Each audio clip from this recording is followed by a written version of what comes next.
Ouch! Kimi, binalaan ng Feng Shui Master.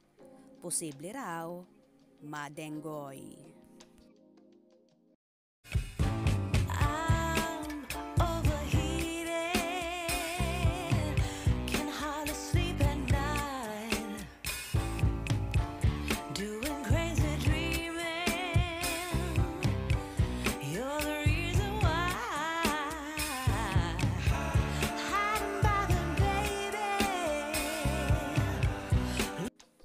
Pumunta sa kanyang paboritong Feng Shui Master sa Binondo si Kim Chiu para magtanong kung ano ang kapalarang naghihintay sa kanya sa Year of the Wooden Dragon ngayong 2024. Nakaugalian na kasi ng Chinita Princess na kumonsulta sa nasabing expert bago sumapit ang Chinese New Year.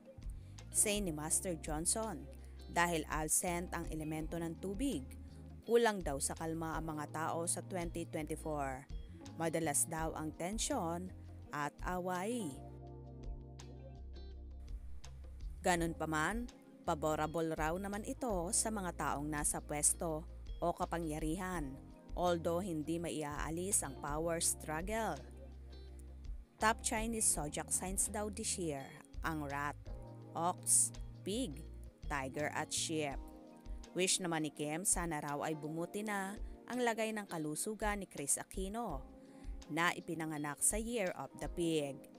Sa naturang konsultasyon, pinag-iingat din si Kim sa extreme at risky adventures dahil madadalas daw ang mga aksidente sa tulad niyang ipinanganak sa Year of the Horse. Say naman ni Kim, mas mabuti raw sigurong bawas-bawasan na niya ang travel at magstay na lang sa bahay para iwas disgrasya.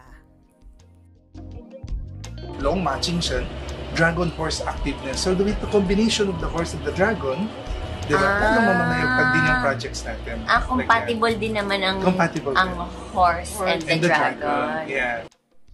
Binalaan din siya na posible siyang mawala ng pera, maloko o madenggoy sa negosyo, o magkaroon ng trust issues.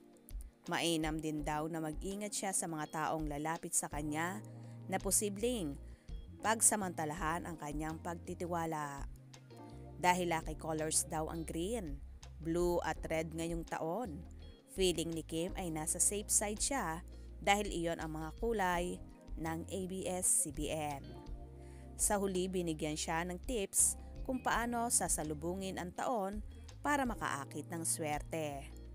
Hirit naman ang kibitzers, but daw day kaya nahulaan ni Kim ang hiwalayan nila ni Sian Lim last year.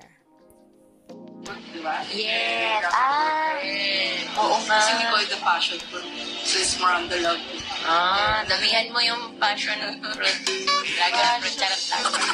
Love ko lang. From all sides of love. Love yourself. Yes, love for family, love for work. Yes, self-love. Yes. Ano pa mga hahanda? Ito na tayo, barkadahan na kami. Di ba? Ito na, sinisimulan na namin yung Year of the Dragon. Love each other. Nako po, ingat-ingat Kimi para makaiwas sa mapasamantala at nang hindi ka madenggoy. Kaya naman tumutok at wag na wag pahuhuli sa mga maiinit na kaganapan. Anong inyong magiging reaction sa bidyong ito? Comment below.